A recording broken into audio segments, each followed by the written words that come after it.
Достар, баршаңызға сәлем. Бүгін сіздермен бірге осындай өте жеңіл және бюджетті қаймақты крем жасайтын боламыз. Крем өте дәмді болып шығады және өте жеңіл жасалады. Және де кез келген тортқа келеді және өз формасын күшті сақтайды. Сондықтан сіздерге жасап көруді міндетті түрде кеңес беремін.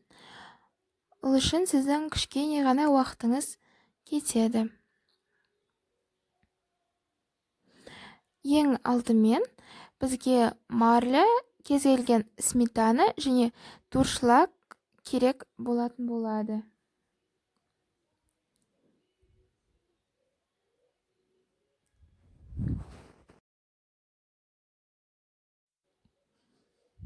Ең алдымен марляны дуршлагтың ішіне 4 қабаттап саламыз.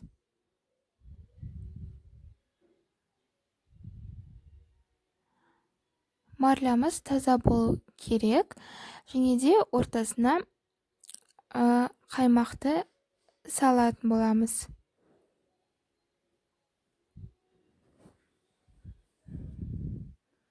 Бұл процесті біздің креміміз өз формасын сақтау үшін жасаймыз.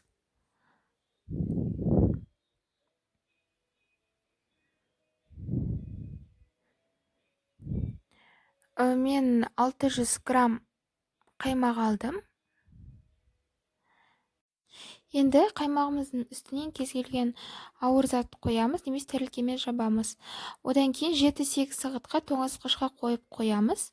Одан кейін қаймағымыз осындай болып шығады және де қант ұнтағымен араластырамыз. Сіз венчикпен араластырсаңыз болады. Бұл жерде мүлде маңызды емес. Міне креміміз осындай күшті және өте дәмді болып шығады. Міндетті түрде жасап көріңіз. Өте күшті рецепт.